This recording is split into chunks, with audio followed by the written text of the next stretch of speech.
زندگی دوسرا حصہ نسخے کا کہ قربانی بھی کیجیے. اب بتاؤ دیکھو کہ جائزہ لیتے ہیں قربانی بھی ہو رہی ہے یا نہیں.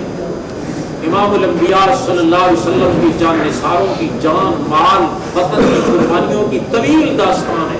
ایک میں جھلک مختصر سی عرض کر کے آگے چلتے. آپ صلی اللہ علیہ وسلم کی جان نثار عبد الرحمن بن عوف رضی اللہ تعالیٰ ہجرت فرما رہے. بیوی پیچھے بیٹھی, بچہ گود میں بٹھایا, ایک ہی بچہ تھا. مال کی پوٹلی لی, مکہ سے نکلنے لگے. اپنے سسرال والوں کو پتہ چلا, دوڑے ہوئے آئے, کہنے لگے جانا ہے تو خود جاؤ, یہ بیٹی ہماری نہیں جائے گی. بیوی کو لے گئے. اپنے گھر والوں کو پتہ چلا, ایک بھائی دوڑا ہوا آیا, کہنے لگے جانا ہے تو یہ بچہ ہماری اولاد ہے, یہ ساتھ نہیں جائے گا. بچے کو لے گیا. دوسرا بھائی دوڑا ہوا ہے, کہنے لگے جانا ہے تو خالی آپ جاؤ, یہ مال اور سواری ساتھ نہیں جائے گی. مال بھی لے گیا, سواری بھی لے گیا, بیوی بھی گئی, بچہ بھی گیا, مال بھی گیا, سواری بھی گئی, بیٹا بھی گیا. لیکن ہجرت کے جس عظیم سفر پہ وہ روانہ ہو رہے تھے, ایک قدم بھی پیچھے نہیں ہٹایا. آپ اندازہ کرو نا قربانیاں. ہاں, ایک قدم پیچھے نہیں ہٹایا. چلتے چلے گئے, چلتے چلے گئے. کئی دن کے سفر کے پیدل سفر کے بعد زور کی نماز میں مسجد نبی شریف میں پہنچ گئے. مدینہ منورہ میں مسجد نبی میں ستون سے ٹیک لگا کے بیٹھ گئے. امام الانبیاء صلی اللہ علیہ وسلم تشریف لائے. آپ نے دیکھا کہ بیٹھے ہوئے ہیں عبد الرحمن, مسلسل ننگے پاؤں پیدل چلنے کی وجہ سے پاؤں سے بھی خون جاری ہے, اور بھوک اور پیاس کی شدت کی وجہ سے ہونٹوں سے بھی خون جاری ہے. ہاں, آج تو حاجی جاتے ہیں نا مکہ سے مدینہ, کہتے ہیں گاڑی اس طرح کی ہونی چاہیے, یہ پرانی گاڑیاں میں دی ہیں. ہاں, میں نے کہا دیکھو امام الانبیاء کیسے تشریف لے گئے تھے, آپ کی جان نثار کیسے تشریف لے گئے تھے. آپ نے دیکھا, آپ نے فرمایا عبد الرحمن آ گئے. عرض کی جی ہاں آ گیا. فرمایا کیسے آئے. عرض کرنے لگے حضور سب کچھ قربان کر کے آیا ہوں, صرف ایمان بچا کے لایا ہوں. سب کچھ قربان کر کے آیا ہوں, صرف ایمان بچا کے لایا ہوں. آپ صلی اللہ علیہ وسلم نے فرمایا عبد الرحمن ایمان بچا کے لے آئے تو پھر تو سب کچھ بچا کے لے آئے. بچانے کی چیز تو ایمان ہی ہوتی ہے, سنوارنے کی چیز تو ایمان ہی ہوتی ہے.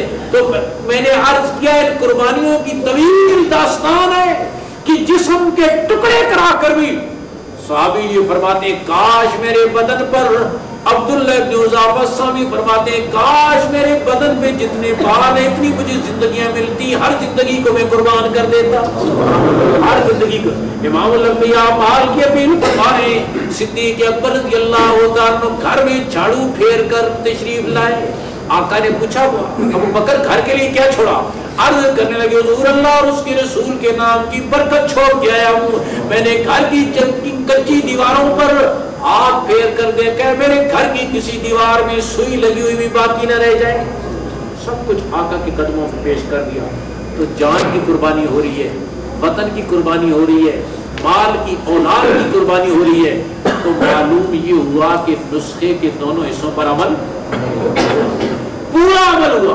اور پھر دیکھو جو تیسرا نتیجہ تھا ان شانیہ کو حل, غزوہ بدر میں 313 مسلمان ہیں, نسخے پر عمل ہو رہا ہے, بندگی بھی ہو رہی ہے, قربانی بھی ہو رہی ہے. ہاں, غزوہ احد کے اندر 1000 مسلمان ہیں, بندگی بھی ہو رہی ہے, قربانی بھی ہو رہی ہے. صلح حدیبیہ کے موقع پر 1400 مسلمان ہیں, بندگی بھی ہو رہی ہے, قربانی بھی ہو رہی ہے. فتح مکہ کے موقع پر 10,000 مسلمان ہیں, بندگی بھی ہو رہی ہے, قربانی بھی ہو رہی ہے. آخری حج کے موقع پر 1,24,000 یا 44,000 مسلمان ہیں, اور قرآن نے اعلان کر دیا وَرَأَيْتَ النَّاسَ يَدْخُلُونَ فِي دِينِ اللَّهِ أَفْوَاجًا.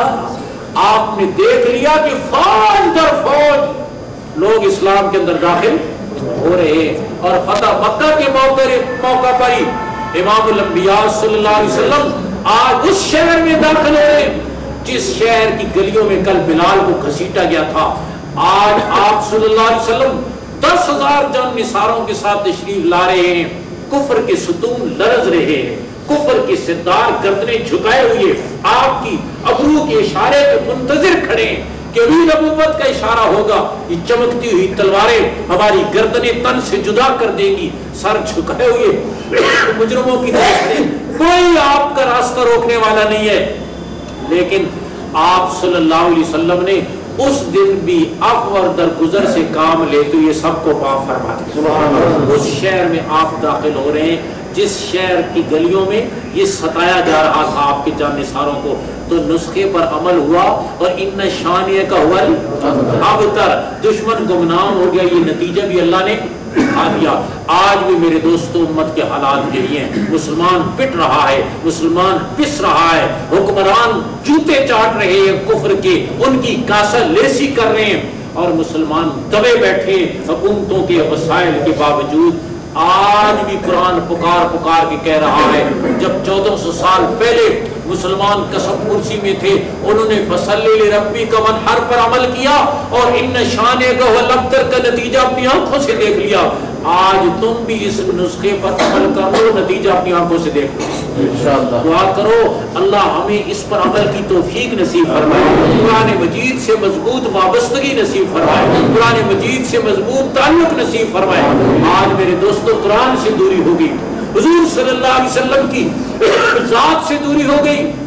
آپ کے ملک کے اندر حکمران حدود کو، اللہ کی حدود کو پامال کر رہے ہیں. حضور صلی اللہ علیہ وسلم کی ناموس کے تحفظ کے لیے بنایا جانے والا قانون کفر کی خوشنودی کے لیے اس کو تبدیل کرنے کی کوشش کر رہے ہیں. اور آپ کا یہ خنزیر اور گورنر یہ بیان دیتا ہے کہ یہ کالا قانون ہے.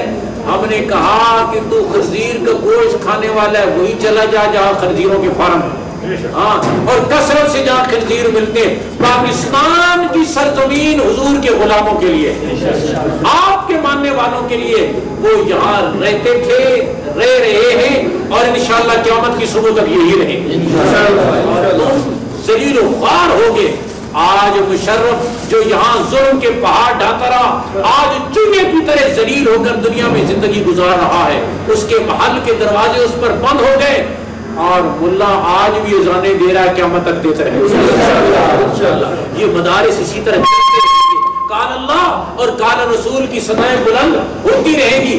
بات آئے کہ مدرسے ختم کر دو، دین ختم کر دو، مدرسیں ختم کر دو، آج ان کا نام بھی کوئی نہیں جانتا. قال اللہ اور قال رسول کی صدائیں بلند ہو رہی ہیں، قیامت تک ہوتی رہے گی. اور یہ اپنے لیے میرے دوستو یہ سعادت سمجھو کہ ہمارے قدم نبوت کے ناموس کے تحفظ کے لیے اٹھے، حضور صلی اللہ علیہ وسلم کی غلامی میں ہمارے قدم اٹھے، اور ہمارے اکابر اہل حق نے یہی راستہ سکھایا. اللہ اور اس کے رسول کو یہ بات اتنی پسند ہے. امیر شریعت سید تعالی شاہ بخاری رحم اللہ 9 سال برف کی سلوں پر لیٹتے رہے جیل کے اندر، اور جب ان کا بدن بالکل ٹھنڈا ہو گیا، حکمرانوں نے کہا مولوی آئندہ بھی یہ کام کرو گے؟ انہوں نے کہا ظالمو تم نے میرا جسم تو ٹھنڈا کر دیا ہے، لیکن میرا ایمان پہلے سے زیادہ گرم ہو گیا. انتقال کے بعد امیر شریعت کو کسی نے خواب میں دیکھا، نبیوں کے پیچھے پیچھے بیت اللہ کا طواف کر رہے ہیں. پوچھا شادی کے مرتبے کی عظمتیں یہ بلندیاں کیسے ملی؟ فرمایا آپ نے عجیب معاملہ کیا. اس نے کہا عطا اللہ شاہ بخاری تو میرے نبی کے ناموس کے تحفظ کے لیے قربانیاں دیتا رہا، میں قیامت تک کے لیے تمہارے لیے مباح کرتا ہوں نبیوں کے ساتھ طواف کرتے ہو. میرے دوستو یہ کوئی معمولی بات نہیں. اس کی نیت کرو کہ ناموس تحفظ ناموس رسالت کی خاطر ہمیں دکان بند کرنی پڑے کریں گے، کاروبار چھوڑنے پڑے کریں گے، اپنی جان مال اولاد کو قربان کرنا پڑے گا تو کریں گے. اور الحمدللہ اس گئے گزرے دور میں بھی پاکستان میں غازی علم الدین شہید کی کمی نہیں ہے. انشاءاللہ گلی گلی سے غازی علم الدین نکلیں گے. جسے میاں والی کی جیل میں جب وکیل نے یہ کہا کہ غازی علم الدین کہہ دو کہ جب میں نے اسے فاصلے جہنم کیا تھا تو میں اس وقت اپنے ہوش و حواس میں نہیں تھا، بچ جاؤ گے. اس نے کہا یہی ایک کام تو زندگی میں ہوش میں کیا ہے، اس کا بھی انکار کر دوں؟ ساری زندگی بھی ہوشی میں گزاری ہے، ایک کام بھی تو ہوش میں کیا ہے، اس کا کیسے انکار کر دوں؟ اور کہا میں کیسے انکار کروں؟ جب سے جیل میں آیا ہوں ہر بات حضور کی زیارت نصیب ہو. اس امت میں گناہوں کی کمزوریوں کے باوجود آج بھی الحمدللہ پاکستان کا امت مسلمہ کا بچہ نبوت کے ناموس کے تحفظ کے لیے کٹ کرنے کو تیار ہے. اور میرے دوستو یہ نیت کرو کہ انشاءاللہ جیئیں گے تو دین پر جیئیں گے، مریں گے تو دین پر مریں گے. زندگی ویسے بھی ختم ہونی ہے، خاک اور خون کا مجموعہ ہے، کسی کے کھاتے میں لگ جائے گی تو قیمت لگ جائے گی نا.